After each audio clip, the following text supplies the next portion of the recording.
Alô, comunidade das redes sociais. Hoje eu estou aqui na Praça de São Marcos, em Veneza, diante de uma maravilha da arquitetura bizantina, que é a Catedral, ou seja, a Basílica de São Marcos. Essa é a Basílica de São Marcos. Uma maravilha da arquitetura bizantina. Ela é uma catedral, ou seja, uma basílica gótica, levemente gótica, mas o que é muito predominante nela é a arquitetura bizantina. E por que a arquitetura dela é bizantina? Já volto para a catedral. Olha essa praça é maravilhosa. É a Praça de São Marcos, ou Piazza de San Marcos, como dizem os italianos. Mas por que essa catedral ela tem essa arquitetura bizantina? Ela tem essa arquitetura bizantina por causa das influências gradativas do Império Romano do Oriente. E por que o Império Romano do Oriente influencia essa arquitetura? A partir de Diocleciano, que reinou como imperador romano a partir do terceiro século, o Império Romano ele começou a ser... Foi Diocleciano mesmo? Penso que sim. Ele começou a ser dividido em Império Romano do Oriente e Império Romano do Ocidente. Esse é o campanário que inclusive desabou no início do século passado. E eu volto a falar dessa catedral. Mas antes eu gostaria de falar dessa praça, né? Essa praça é maravilhosa. E é por isso que Napoleão chamou ela de Sala de Estar do Mundo. Mas vamos voltar a essa arquitetura bizantina. Essa arquitetura bizantina, como eu falei, ela tem tudo a ver com as influências do Império Romano do Oriente. Porque para conter as hostes bárbaras, o Império Romano começou a ter uma necessidade de estar presente no Oriente também.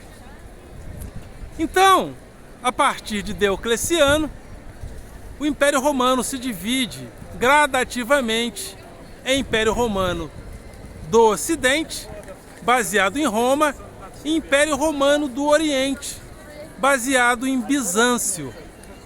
Quando o Império Romano se torna cristão, o imperador Constantino transforma essa cidade em Constantinopla, essa cidade de Bizâncio. E todo o caldo de cultura arquitetônico, inclusive, começa a influenciar também a igreja. Aquele caldo de cultura desse tipo de arquitetura que você está vendo aqui. Olha só que maravilha. Então isso começou a influenciar o Ocidente por causa dessas aproximações do Império Romano com o Oriente. Então o Império Romano se divide em Império Romano do Ocidente, baseado em Roma, e Império Romano do Oriente, baseado em Bizâncio, que se torna Constantinopla, e hoje é Istambul, capital da Turquia. Tanto é que em Istambul, capital da Turquia, existe uma sinagoga, que hoje é um museu, que também tem características muito próximas a essa igreja, a essa catedral. Gente, se qualquer coisa esse vídeo sofreu uma interrupção, eu vou fazer a parte 2 dele, ok? E aqui ao lado está o Palácio dos Doges. Os Doges eram os governadores da República Veneziana.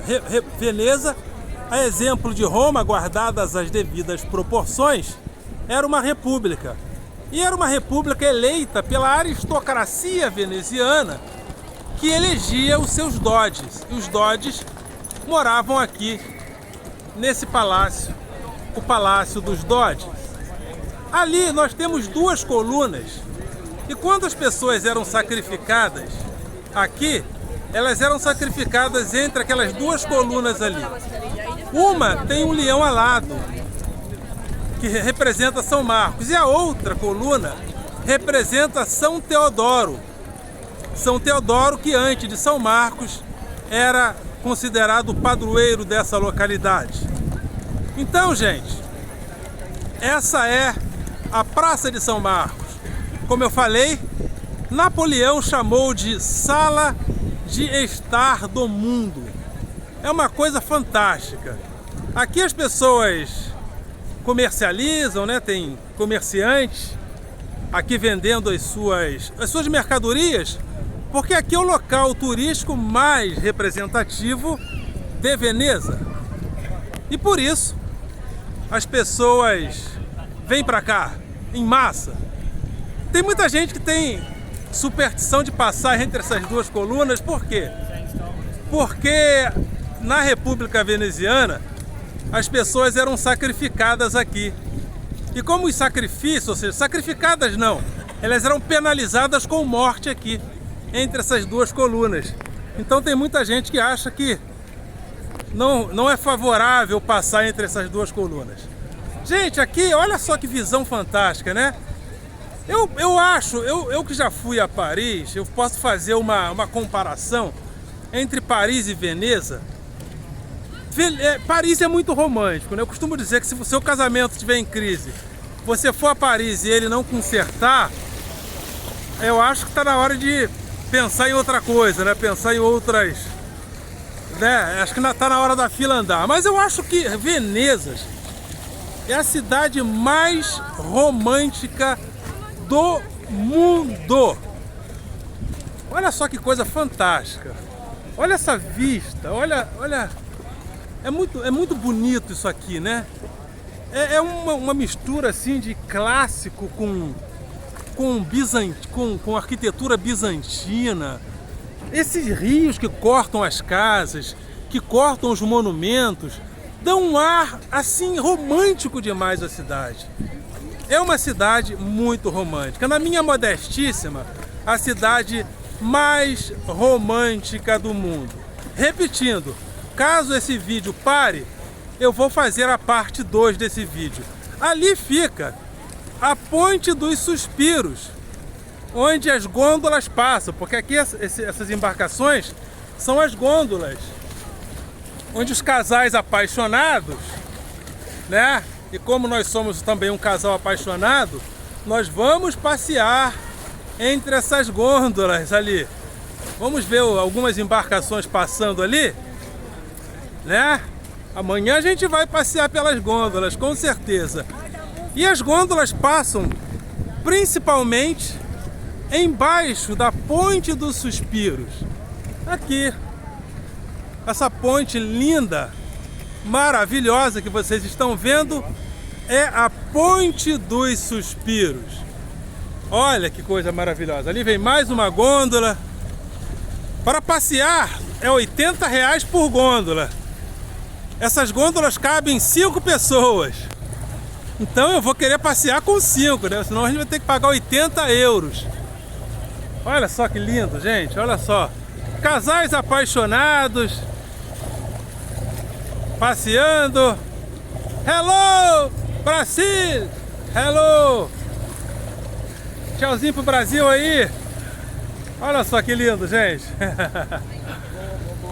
É isso aí. Aqui é a Ponte dos Suspiros. Então, cadê o cara? Já falei com eles,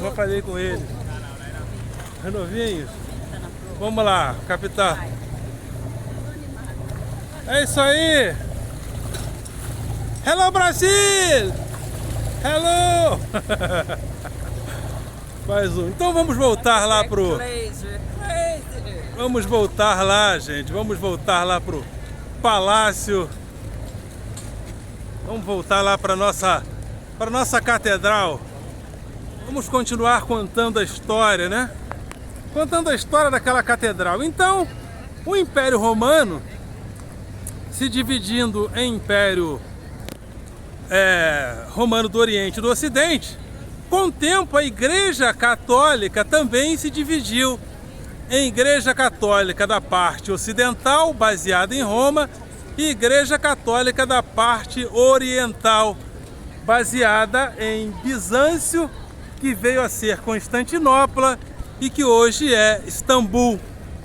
Com isso, começou a haver, não havia assim, como eu vou dizer, muitas diferenças assim, radicais, mas como são duas culturas diferentes, a cultura oriental romana, que influenciou a Igreja, e a cultura ocidental romana, que influenciou a Igreja, essas duas culturas começaram a ter algumas diferenças que foram se acirrando com o tempo.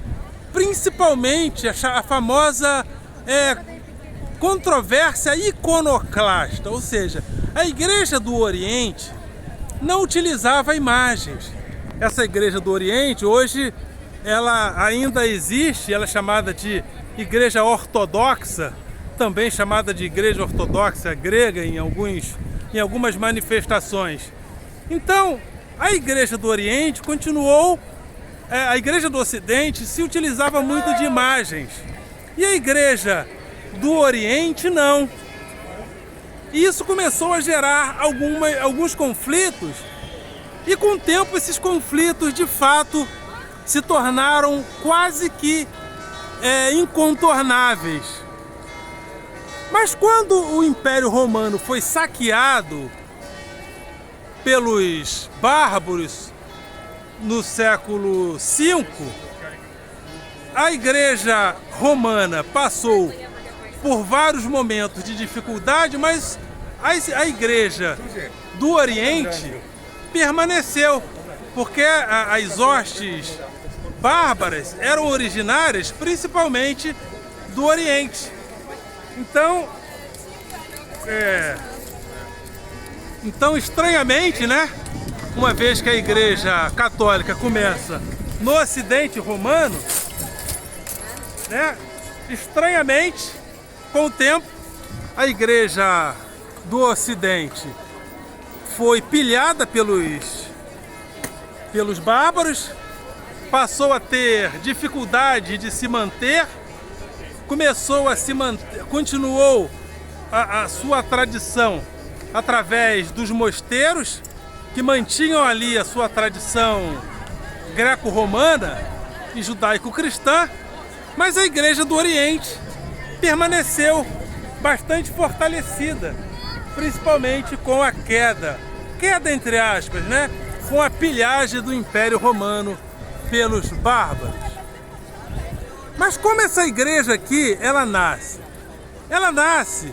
e se torna a Catedral de São Marcos, porque no século IX houve uma conversa de que o corpo de São Marcos corria o perigo de ser vilipendiado, e esse corpo estava em Alexandria. Então os mercadores venezianos fizeram um esforço para roubar o corpo de São Marcos e trazer para Veneza. E eles foram bem sucedidos nessa empreitada. Então o corpo de São Marcos foi trazido para cá. E baseado nessa possibilidade, nesse acontecimento de ter o corpo de São Marcos aqui, essa catedral começou a ser erguida por volta do IX século, por causa da chegada do corpo de São Marcos associado às relíquias de São Marcos, que também começaram a ser trazidas para cá. E dentre muitas relíquias que existem por aqui, nessa igreja, nessa catedral, lá em cima existem alguns cavalos, né? Que são os cavalos de São Marcos. Repetindo, qualquer coisa, se esse vídeo for interrompido, eu continuo na parte 2. Mas lá em cima estão os cavalos de São Marcos. Aqueles que estão lá em cima são a cópia dos que foram trazidos também de Alexandria para cá, por mercadores. E se alguém quiser ver os cavalos originais, vai ter que entrar e vai ter que pagar. E também para ver as relíquias de São Marcos, vai ter que entrar e vai ter que pagar. Gente, é isso. Essa é a Basílica de São Marcos, que fica aqui na Praça de São Marcos, que segundo Napoleão é a sala de estar do mundo. E por que Napoleão chamou essa localidade de sala de estar do mundo? Porque na expansão do seu império, ele derrubou a República de Veneza, que era baseada nesse palácio, Palácio dos Dodges, que também tem uma arquitetura bastante orientalista e bastante bizantina. Então ele derrubou a República dos Dodges, roubou os cavalos e muitas relíquias ele levou para Paris, mas com a queda de Napoleão, aqueles cavalos cujas cópias estão ali foram trazidos para cá de novo, para Veneza. Então essa é parte dessa história monumental da cidade de Veneza, que realmente é um espetáculo. Veneza é um espetáculo cultural, artístico, arquitetônico. Como diz a minha prima Beth, alô Beth! Veneza é uma cidade em forma de obra de arte. E eu acho que essa igreja, acho que não tem obra de arte em Veneza que supere essa igreja. Olha, dificilmente, porque tem coisas que a gente vê no mundo que são fantásticas.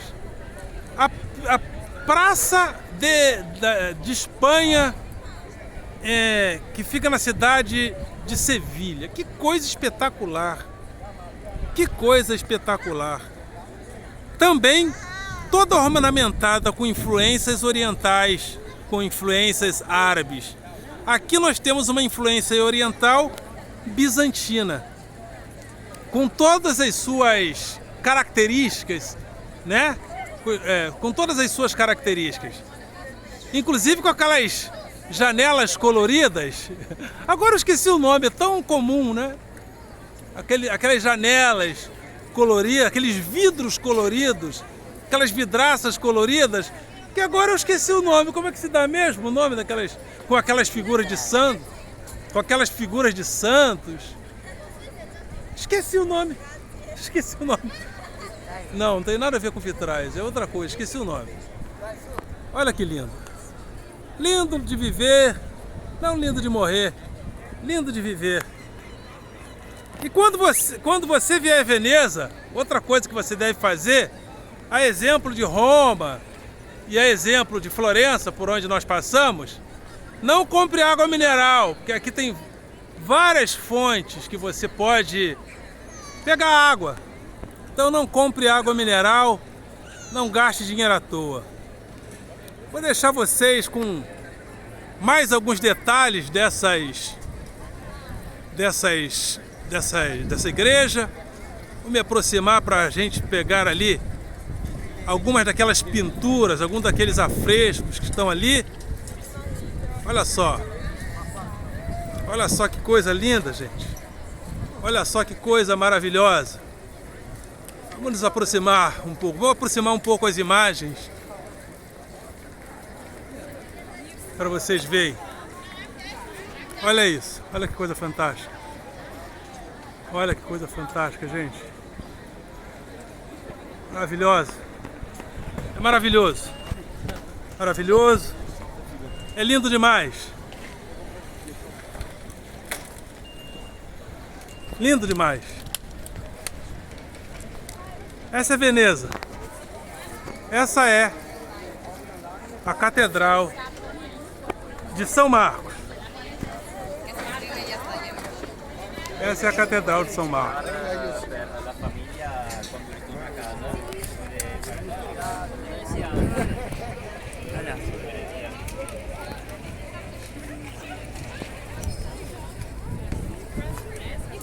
Então é isso. Ficamos aqui com essas imagens maravilhosas. Essa catedral que é o coração de Veneza. A cultura veneziana, ela foi estabelecida a partir desse palácio de Doges, dessa catedral maravilhosa e dessa praça que é, segundo Napoleão, a sala de estar do mundo. Veneza espera você. Venha pra cá, traga o seu amado ou amada e faça também um passeio de gôndola. Ok, galera? Vocês são do coração.